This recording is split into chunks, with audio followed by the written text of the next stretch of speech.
Happy New Year, everyone. A little disclaimer before I start. I'm going to be using a number of mainstream media sources, but I do not advocate for them or their opinion or their assessments at all. I'm just grabbing the key parts from the headlines. Now, I was considering doing a video prior to Wednesday when this all went down, but I didn't want to be accused of inciting anything. But I've let a few of you know prior that a death was likely to occur to escalate things, and that's what occurred. Of course, the bigger the profile of those that died, the faster things would escalate. So it's not going to escalate the quickest rate with those that had died, but it's plugging on really quick, and there's definitely gas being thrown on the fire, as we will go over today. The Streisand Effect is in full effect. So it started off pretty simple. Twitch deletes the PogChamp emote because the guy, the face,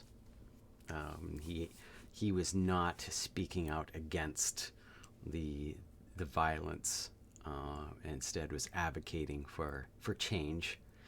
So yeah, they removed that. so of course, what do all of us who enjoyed using it do? Well, we even use it even more, and we use our own custom PogChamp emotes, and we call everything poggers now. It's so stupid. And ooh, the alt-right now using poggers as racial slur? Uh-oh. Who could have seen that coming, Twitch? All right, so here we go. All the platforms that have banned or restricted Trump thus far. And it's not just Trump directly, it's anything attached to him. So here we go. We got Reddit. They removed r/Donald Trump. Twitch. Of course, they did the stupid PogChamp thing. Also, apparently, Trump had a Twitch account. And so that's been disabled. Shopify, anything affiliated with Trump. Twitter, we'll go over that in more detail. There's tons with Twitter. Google. Now, thus far, it's about just removing the Parler app, which we'll also go over from their Play Store, but also with YouTube. They're cracking down on Trump and his content, or content associated with that. We'll go further into Facebook.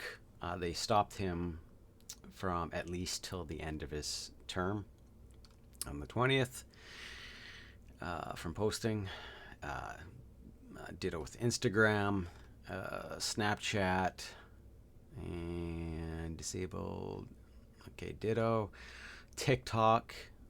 Hashtags that involve what's been going on this past week. Apple, initially they threatened and followed through with the removal from Parler.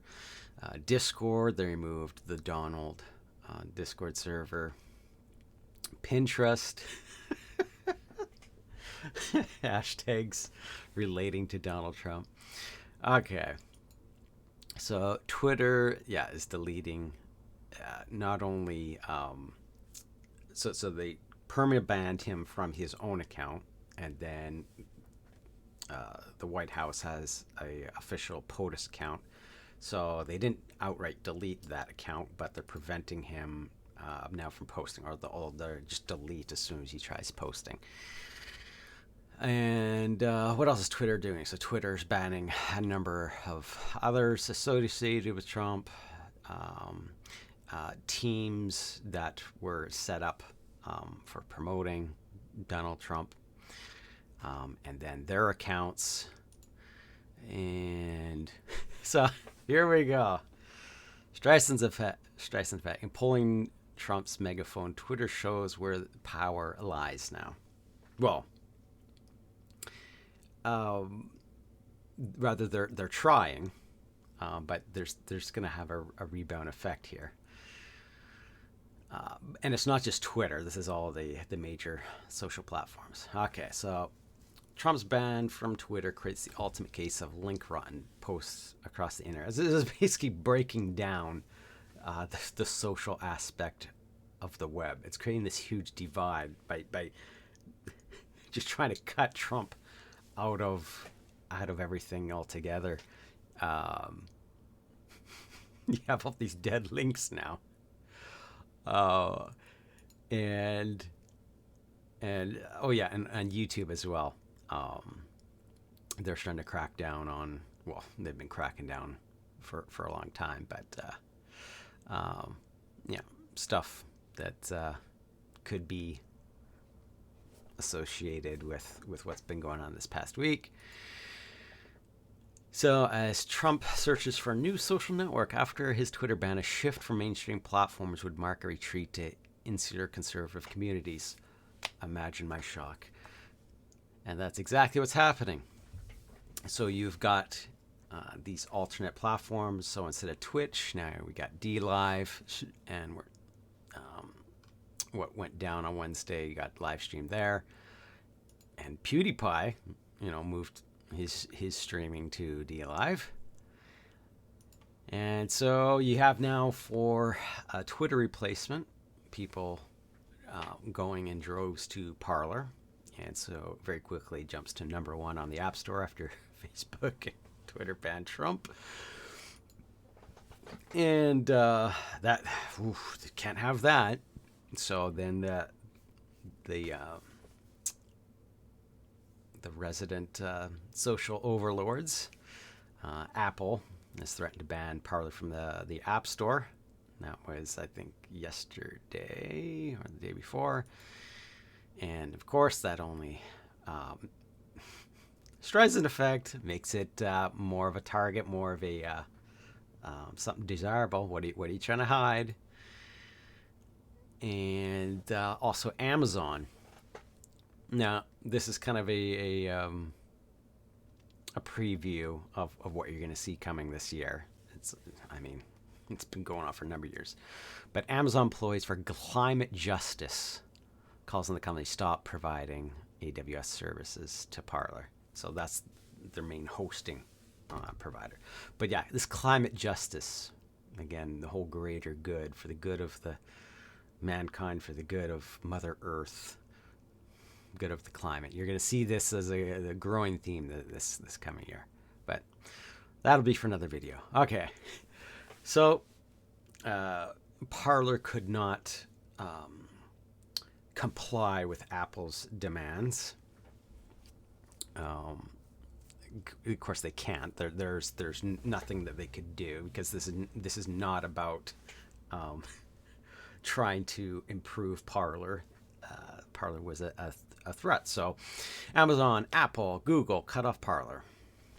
And so I think it's midnight tonight that Amazon will be shutting off their servers hosting Parler. So those who have gone over there, you're probably going to have outages later on tonight.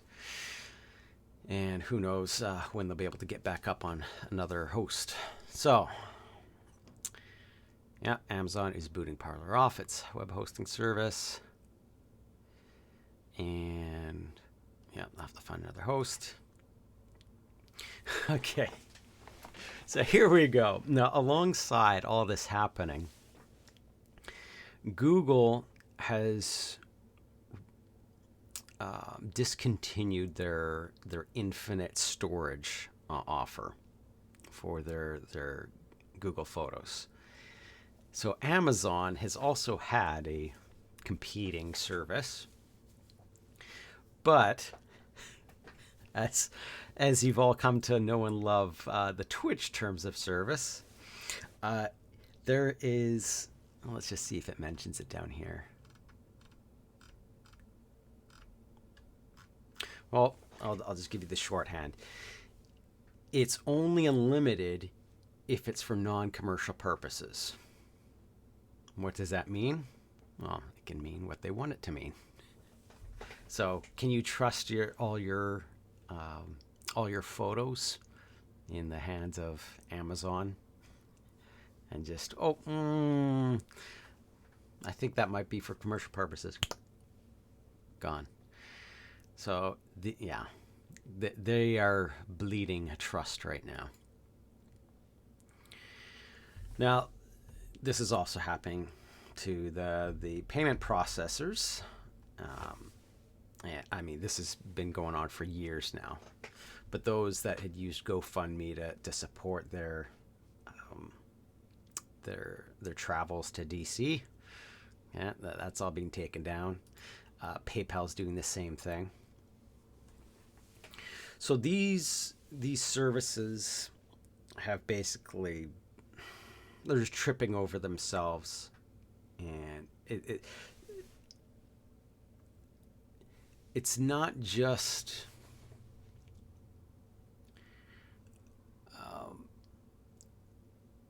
censorship of Trump that's concerned, because this has been an ongoing thing. It's really that the mask has come down. This is not about money. Money is a secondary thing. So if you've ever wondered how they could be making, like, how can you justify all this infrastructure just for advertising, just for targeted advertising, when you rarely click on the ads? It's about control primarily, and so everyone on the planet, in essence, has a profile. So it doesn't matter if you're not on Facebook. Of course, Tim Pool's gone over this, but if you're on someone's phone and they have Facebook on their phone, and you're on their contact list, when you sign up for Facebook, you're allowing them to access your contact list, so they can make all these associations. So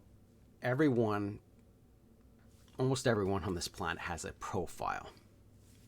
And do you really, now that you're seeing what these companies are doing, can you trust them with your profile, that they're not going to use it for your harm? You may be following the terms of service now, but what about tomorrow or next week? Are you following the terms of service? And then you've lost all access to whatever platform because you violated the terms of service. So you're seeing this now mass exodus and this huge division, in the U.S. and across the globe right now. And you have all these people trying to go to alternate platforms, and those alternate platforms being attacked. Now, I have long been, let's just say, not a proponent of social media. It, by and large, is not conducive to friendships.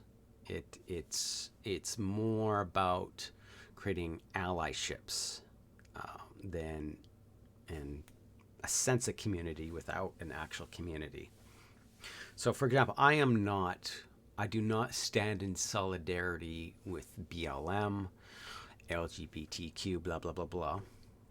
But I have black friends, I have LGBT friends, but I'm not standing in solidarity with any community, because those communities can be manipulated. Exhibit A, what just happened as the election wraps up, BLM tries to have some leaders of the BLM try to have a meeting with Biden and Harris. Nope. Bye.